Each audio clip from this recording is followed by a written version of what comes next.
Mehmet. Sonlu şartı kaç? 5. Havalı nimada?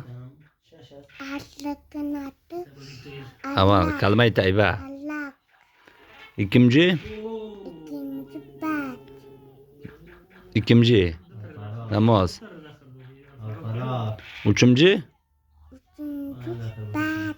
Oruç. Dördüncü? Zakat. Beşinci? Hac. Hac değil mi beşinci?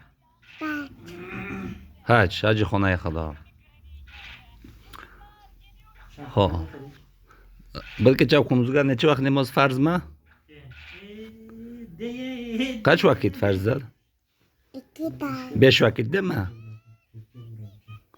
5 vakit. 5 vakit değil mi? Mehmet? 5 vakit. Ha. Sabah? Başka? Öğlen? İkindi? Akşam? Başka? Son?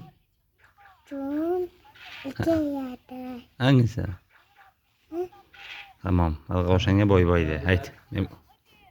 Boy boy de. Boy boy arkadaşlar de.